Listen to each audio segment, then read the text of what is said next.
Bonjour les amis, ici Stan Carré, sophrologue, écrivain et coach en développement personnel. Voyons ensemble des explications concrètes pour comprendre et dépasser la dépendance affective. On y va!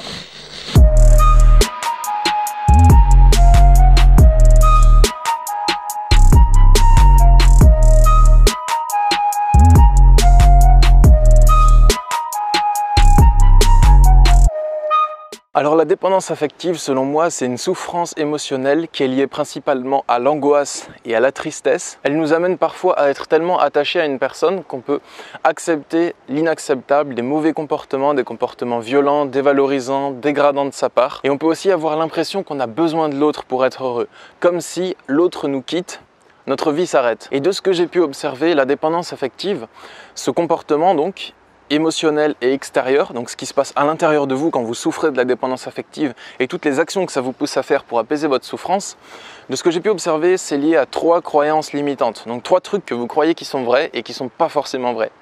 La première croyance limitante, c'est « l'amour est une denrée rare ». En gros, c'est difficile de se faire aimer des autres personnes. La deuxième croyance limitante, c'est « je suis capable de faire en sorte que cette personne qui ne me manifeste pas d'amour m'en manifeste ». En gros, je suis capable de pousser quelqu'un à m'aimer alors que cette personne ne m'aime pas au départ. Et la troisième croyance limitante, c'est « j'ai besoin d'affection ininterrompue, non-stop pour être heureux ». En gros, si je suis privé d'affection, pendant un moment, c'est très grave, je vais être abandonné, je vais mal le vivre, je vais pas m'en remettre. Et les personnes dépendantes affectives, en général, elles se retrouvent en couple avec des personnes qui ne leur manifestent pas tout l'amour dont elles auraient envie. Donc je pense qu'il y a un juste milieu à trouver entre les deux. Si vous avez un comportement que vous jugez dépendant affectif et que vous êtes en couple avec quelqu'un et que vous vous sentez en insécurité dans ce couple, je pense déjà qu'il y a un juste milieu à trouver. Le juste milieu, c'est voir ce que vous pouvez changer dans le couple et ce que vous pouvez accepter qui est comme ça aussi. Parce que peut-être que vous en demandez trop à l'autre, peut-être que vous en demandez pas trop, donc il faudrait trouver un juste milieu entre les changements que vous pouvez faire dans le couple pour vous sentir plus sécurisé dedans et aussi les choses que vous pouvez accepter parce que c'est normal que ça se passe comme ça. Donc pour ça, c'est au cas par cas à voir dans votre couple. Ça, je ne peux pas vous en parler dans une vidéo. Ça dépend vraiment de ce qui se passe dans votre vie personnelle. C'est à vous de juger ou de voir avec vos amis ou un professionnel de la relation d'aide. Du coup, par rapport aux 3 croyances limitantes qui créent la dépendance affective, la première, c'est « l'amour est une denrée rare ». Et les personnes qui sont en dépendance affective se retrouvent souvent en couple avec des personnes qui sont assez froides, assez cassantes et pas forcément super affectueuses. Pour moi, l'amour est une denrée rare. Ça peut être vrai quand vous êtes avec quelqu'un qui est assez froid avec vous, un partenaire de couple qui ne vous manifeste pas d'affection.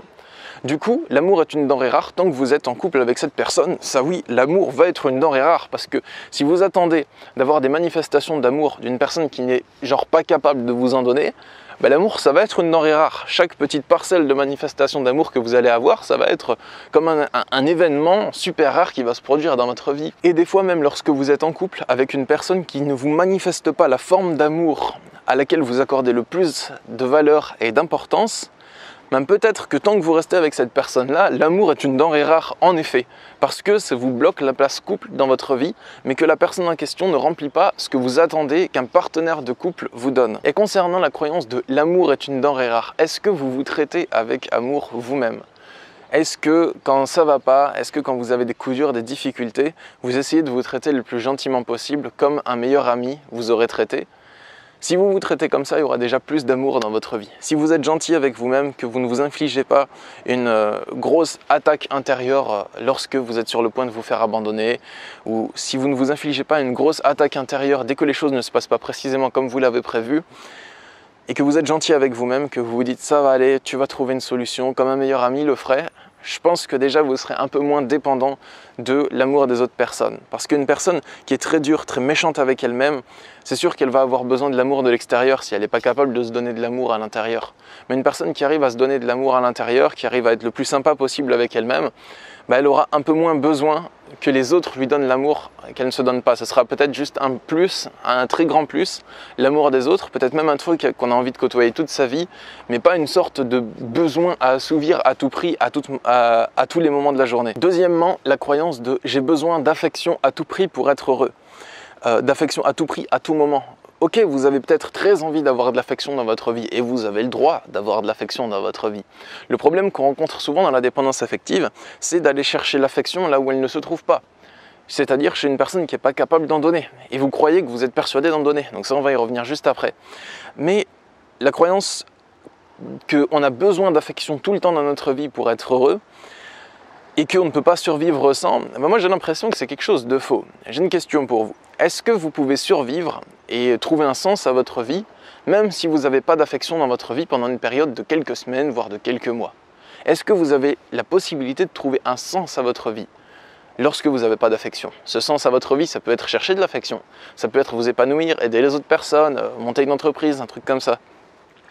Pour moi, c'est possible d'être heureux, même si on n'est pas dans une période dans notre vie dans laquelle un partenaire de couple nous donne de l'affection.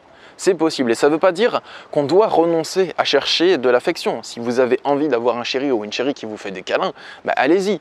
Mais le problème, c'est que des fois, c'est pas le moment. Des fois, il y a votre partenaire de couple qui est méchant avec vous, donc prendre vos distances avec lui, si c'est un pervers narcissique par exemple, c'est quelque chose qui va vous faire que du bien. Et donc c'est ça qui va vous permettre de vous retrouver vous-même et ensuite de retrouver un partenaire de couple qui est sympa, qui est gentil avec vous. Des fois vous n'êtes tout simplement pas en couple et vous ne rencontrez pas forcément la bonne personne. Donc à ces moments-là, le but c'est de ne pas paniquer et de ne pas s'écraser par le poids de la souffrance liée à la dépendance affective, mais de prendre du temps pour soi, de kiffer sa vie, même si vous n'êtes pas dans une période où vous recevez de l'affection. Le but c'est d'apprendre à aimer sa vie, même si vous n'êtes pas en couple avec une personne qui vous donne de l'affection. En attendant de l'être même, si vous avez le droit de souhaiter de l'être, il n'y a pas de souci avec ça.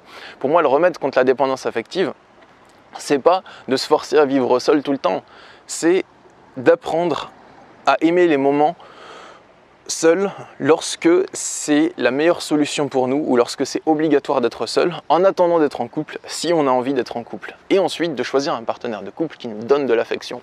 Et on en arrive à la troisième croyance limitante, justement, c'est je suis capable de faire en sorte que mon partenaire de couple change, qu'il m'aime, qu'il se comporte d'une manière qui n'est pas du tout sa manière naturelle. J'ai plusieurs points à aborder là-dessus parce que c'est super important. Déjà, est-ce que vous êtes capable de faire en sorte que votre partenaire vous manifeste de l'affection alors qu'il n'en manifeste jamais? Est-ce que vous êtes capable de ça? Oui ou non? Si vous vous dites « oui, je peux en être capable », alors essayez de trouver un moyen d'y arriver. Communiquez avec lui, donnez-lui de l'affection pour qu'il vous en donne en retour, faites toutes les idées, appliquez toutes les idées qui vous traversent l'esprit. Mais des fois, si vous n'y arrivez pas, je pense que c'est important de continuer à essayer, jusqu'à ce que vous soyez sûr que vous n'y arrivez pas.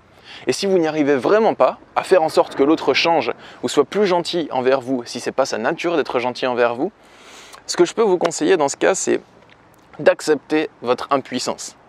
D'accepter que vous êtes impuissant à changer cette situation-là. Et que cette situation-là, elle est comme elle est, que vous n'arrivez pas à la changer, que vous vous épuisez, que vous utilisez tous vos efforts pour rien. Parce qu'il y a beaucoup de personnes qui ont l'impression qu'elles devraient arriver à se faire aimer de l'autre. Et quand elles n'y arrivent pas, elles se sentent en sentiment d'échec, elles se sentent nulles, elles se sentent non aimées, non désirées. Et c'est assez désagréable comme sentiment. Du coup, il y a certaines personnes, par exemple les pervers narcissiques, pour revenir à eux, qui ne sont tout simplement pas capables de vous manifester des actes, des paroles, des intentions d'amour. Ils n'en sont pas capables, donc si cette personne ne vous manifeste pas d'amour, c'est pas parce que vous avez échoué, c'est pas parce que vous êtes trop nul pour vous faire aimer de cette personne. Non, c'est simplement parce que cette personne n'est pas capable ou n'en a pas envie ou ne le fait pas tout simplement. Et ça n'a aucun lien avec vous, ça a un lien avec cette personne-là. Donc c'est pas vous qui êtes défaillant de ne pas arriver à vous faire aimer par l'autre partenaire de couple, c'est peut-être lui qui est défaillant de ne pas arriver à vous aimer.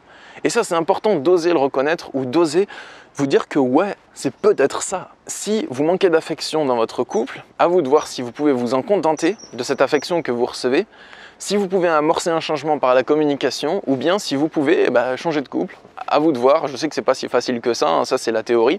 Après, dans la pratique, le fait de se détacher de la dépendance affective, de constater surtout qu'on peut être heureux en dehors du couple, donc on peut être heureux quand on n'a pas d'affection, ça je pense que c'est vraiment le plus long et le truc qui s'acquiert sur l'expérience.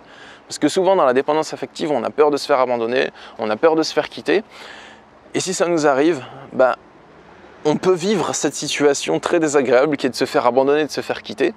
On est obligé de la vivre, et au bout d'un moment, à force d'en souffrir, on va être obligé de trouver notre bonheur dans cette situation parce qu'en soi, elle n'est pas dangereuse pour notre corps, ça ne représente pas un danger extérieur.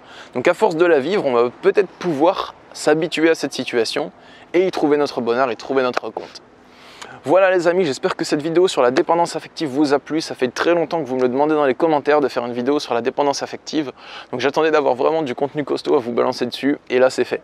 Si cette vidéo vous a plu, n'hésitez pas à vous abonner à ma chaîne YouTube.